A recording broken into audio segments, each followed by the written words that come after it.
Welcome to Profit Sharing in the Real World. I'm your host, Danny Murphy. This podcast features commentary from Dick Erickson, founder of Sun Tire in North Florida and author of the book, Profit Sharing in the Real World, which is available at Amazon.com. Today, we're talking about leadership, Dick's ideas on leadership. Dick, welcome to the show. Thank you. Good to be here. Tell me about some of your early experiences with a leader, with your cousin specifically. Yeah. Well, I think we all, if we say the first deal is our parents growing up, but once you get beyond that, parenting is one thing, but how do you react to someone who's not your parent and learning leadership through other people? And I think that's where leadership comes, even though hopefully we have that in our family lives, but also with outsiders. So I had a cousin who was 10 years older than me, and he enjoyed having people around him. So I'd go out to the farm and spend a week out there with him at times when I was 7, 8, 9 and beyond. But before I started working for anyone else, so I would help them periodically on the farm and doing certain things. And he was my first leader as I look back, because I had a couple issues. Like I used to pout when I didn't get my way. And my parents would let me pout and just they'd get after me. And he didn't stand for that. If my lip came out, he said, "I'll take it off your face. You're not going to pout around me. I asked you to do something. Now you got to do it." And he might have been exercising his first stages of leadership in his mind, but it worked on me. I didn't pout around him. And I realized that when a leader speaks to you, you need to listen.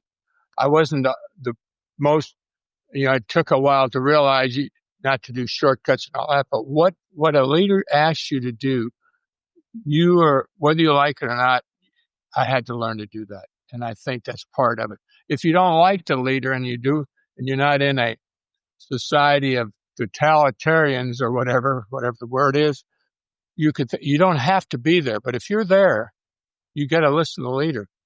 And so I learned that at a younger age, and as I moved on, and it was the same way with my coaches. Then I got into sports.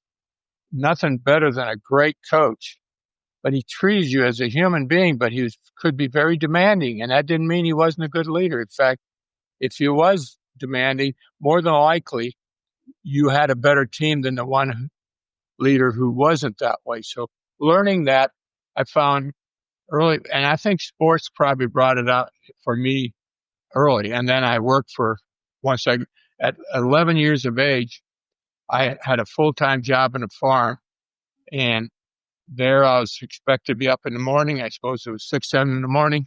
We're out in the field probably by 7, 8. And we would stay there sometimes. They'd bring us lunch and I'd be driving a tractor that I had learned from my cousin. At 11, you were driving a tractor, not a kiddie tractor, a John Deere or whatever. 1954. I was born in 1943. That's why I remember. It was 11 years old, and I was my April birthday.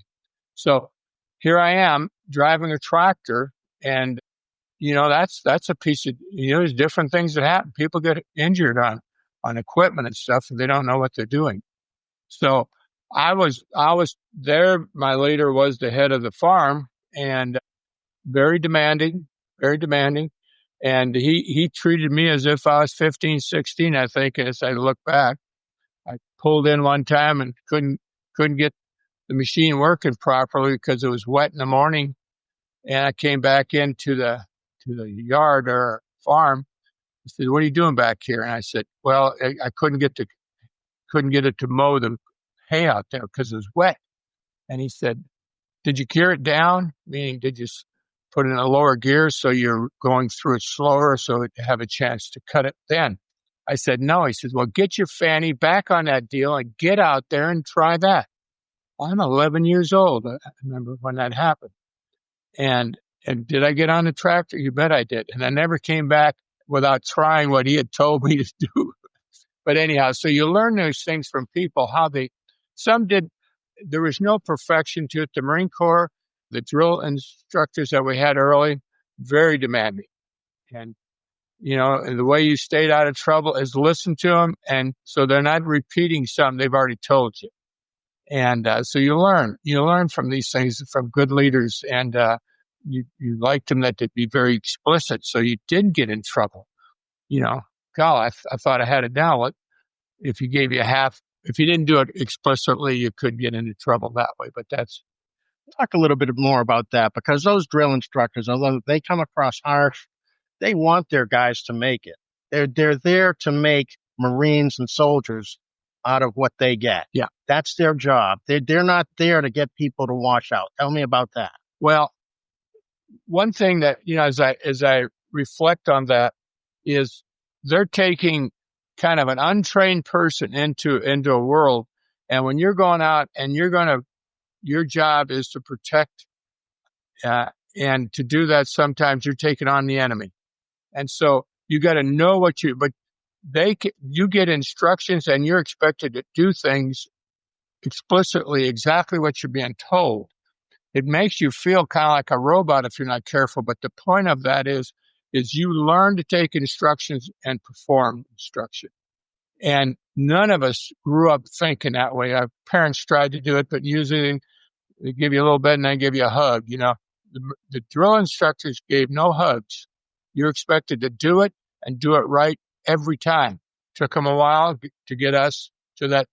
But the sharp Marines, whether it's our dress, how we handle the rifle, how we march, all this was with precision. So when you learned how to fly, you went to a flight school. You had leaders who were instructors, senior officers. Tell me about that. Well, throw a little joke in there, but anyhow, throwing some different things. But anyhow, I was in the Marine Corps. Navy is the Marine Corps is part of the Navy. So when you go into the Marine Corps or the Navy, they have naval flight training. So I was part of the naval flight training. And some of them were Marine instructors and some were Navy. But anyhow, our deal was the thing that constantly errors turn into death. So the point is our safety training was unbelievable. You were expected to learn this and know that we used to say flying is unforgiving. Mistakes in flying can be completely unforgiven. So the point is we were talking, and when I first started in training, my instructor came up to me, and his name was Captain McDonald. I could see his face right now. And he said, Dick, I want you to be relaxed. We're going to get in an aircraft for the first time with me. It was my first, I hadn't been in other than flying in commercial airlines.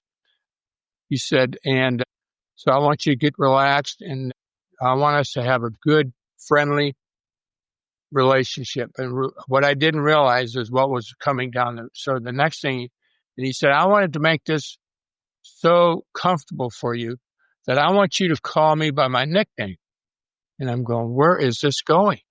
And he says, and I said, what is that? And he said, sir, and don't you ever forget it. Now that was the Marine Corps there. I thought, oh my God, I thought this was going to be, I was getting like, going to be a walk in the park. No. Flying, he wanted my complete attention, and had a couple of exercises, I remember, in the next couple of months. So I had to learn from leaders what it was to be a leader. A lot of people just take that on and then they think, but I found for the Marine Corps, there was.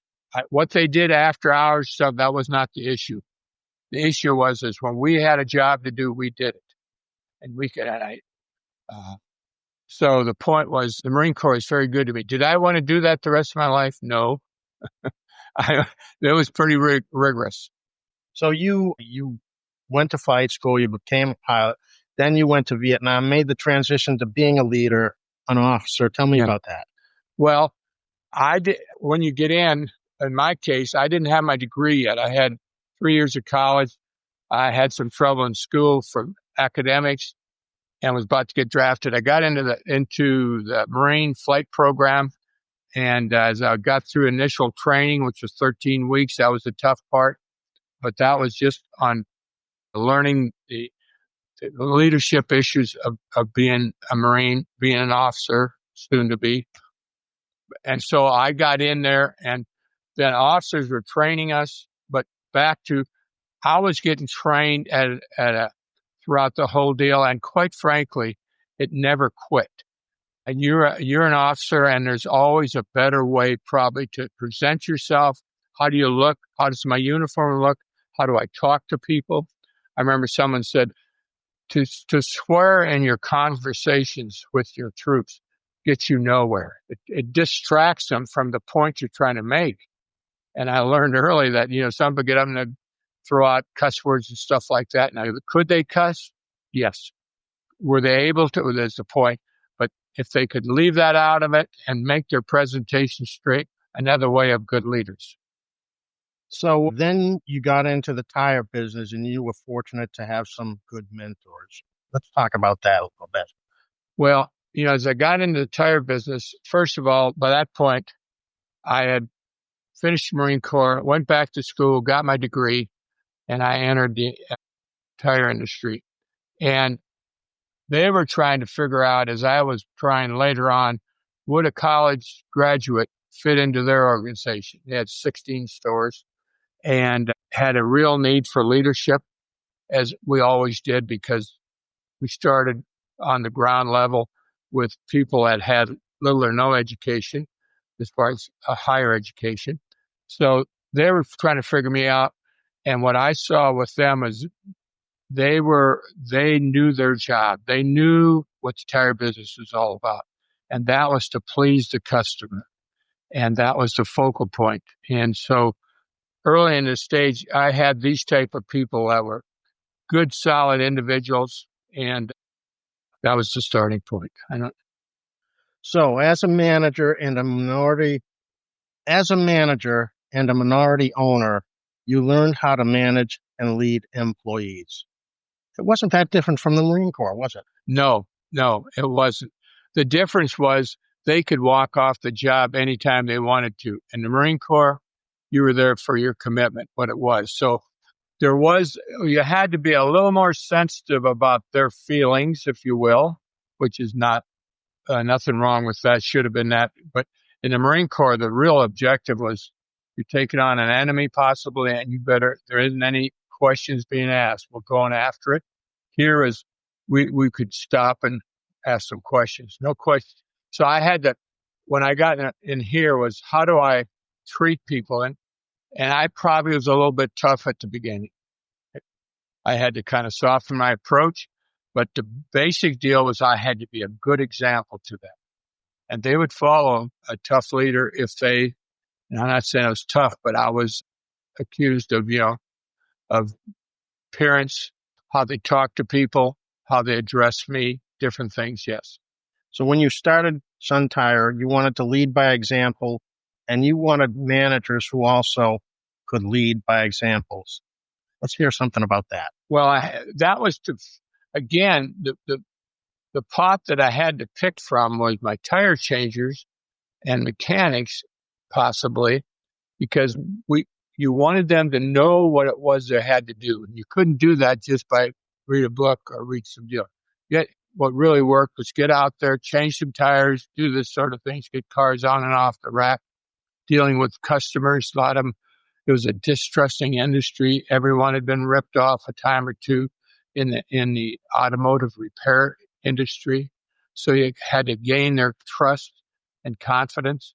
So it was finding those kind of people who understood that. The worst thing you could do, I know one of my competitors, I had a talk one time that talked about it being that the trust factor was not there in our industry for the customer. And we all need to work on that. And I got called out on it later and said, we're not that way. And I'm thinking, lady, I'm not talking about you and your family business. I'm talking about the customer on the outside. What are their feelings when they show up on your storefront? Well, what are their experiences in the past? And many of them had one or two experiences that they didn't want to repeat. How they got treated. The job was incomplete. The tire didn't perform or whatever it was. Yeah. Now, Sun Tire had a policy that workers needed to show up with clean shaven. Yes. In the morning. And there was an incident. Tell me about that. Well, we had, and then initially when I started off, it was really tough. If you showed up I'd send you home. Well, pretty soon, if I wasn't careful, I was shorthanded. I didn't have any employees because I was sending 2 guys home that morning. And I needed those 2 guys. They weren't the only employees, but the point is, so then I said, okay, the next step was, okay, we'll have go back to the bathroom and the shaving cream and shavers back there. Come on back. Let's go to work. Well, then so I had this rule, and everyone understood. It wasn't while I shaved yesterday morning. No, it was every morning. It was expected to shave, and I could tell from my background in the Marine Corps and stuff with it, and haircuts too was part of this. And so I was on vacation, took to see my in-laws over in Pensacola, drove my family over there, and came back, and stopped in Tallahassee, where we had 2 tire stores, and ate at a barbecue place just down the street from my store over there. And while they were finishing the meal with the family, I said, I'm going to run up to the store and say hi to the guys. Actually, it was practically just right next door. And I got up there, and I got around, said hi to the guys, and checked things around, check things out. Looked good. And the manager says, Mr. Erickson, can I have a minute with you before you leave? And I said, sure. And he said, came up to me and he said, Mr. Erickson, I know we got rules in this company, and I don't think you shaved today. I'm going, oh my God, here I am on vacation. And but the point was, that's how embedded it was. Now I got called out and I took it. I was taught to do that too. If you screw up, you live with that. But I said, okay, now listen, this isn't going to happen again. I said that to myself and to my manager, not threatening or anything, but I was really upset. But that's how tough our rule was for someone below in the ranking status to call out someone above. And we had that, you either played by the rules or someone might talk to you. So that day, as far as you were concerned, you were stopping in on a day off. Yes. But as far as they were concerned, you were an employee of the company and you ought to be adhering to the same rules. Amen. As everyone else. Yep. Now, it had to be a tough moment for this guy to confront you that way. Yeah, it was. Did he just enjoy that? Well, a lot of, they've had to live a different lifestyle when they joined us, and we had these stricter rules, and they're probably looking for the chance to, if I can figure out, someday I'd like to get back to the boss somehow. It's kind of tongue in cheek here, but yeah. There was another occasion when you walked into a store, and one of the things you did at times was check the bathrooms. Yes. And you saw something you didn't like in one of the bathrooms. Tell me about that. Well, I made a point that I knew how I've figured out, partly from past experience with an aunt of mine that gone into a service station in California, and she remembered that and said would never go back there. I said, why? I don't know how we got into the subject. She said, it had a dirty bathroom. And I started realizing the ladies were more sensitive about the bathroom than the men were. And we had men's and women's. So I realized that I needed it. And when everyone's working, the last thing you think about, because you don't use it yourself, we're basically all men employees, no one checks the women's bathroom. So I had kind of a rule that I wanted the manager to check it just about hourly. If you're busy, check the bathroom, make sure there's toilet paper and it's clean in there and all that. So I would do it. I walked in the store that morning and I looked, and we had a ring in the toilet. And that from the Marine Corps, that was an absolute no. There was no rings in any toilets. And if there was, you found out, you might clean it with a toothbrush. Was one of the. But anyhow, so I brought the manager and I said, so do you see this? This is not tolerated. Well, what's going on here? Well, I've worked on it, I can't get it. And I said, enough said, I'll be back. Where are you going? I'm getting the utensils and I'm going to show you that this can be taken care of. So I personally got rid of the ring in the toilet. And do you think I ever found that again? No, that went through the company very quickly, that the boss is on his hands and knees cleaning that toilet. But that's how big a thing it was. And in time, we spent extra money on what to do with the women's bathrooms to make it more appealing to the ladies. You've been listening to Profit Sharing in the Real World, Dick Erickson's book of the same name is available at Amazon.com.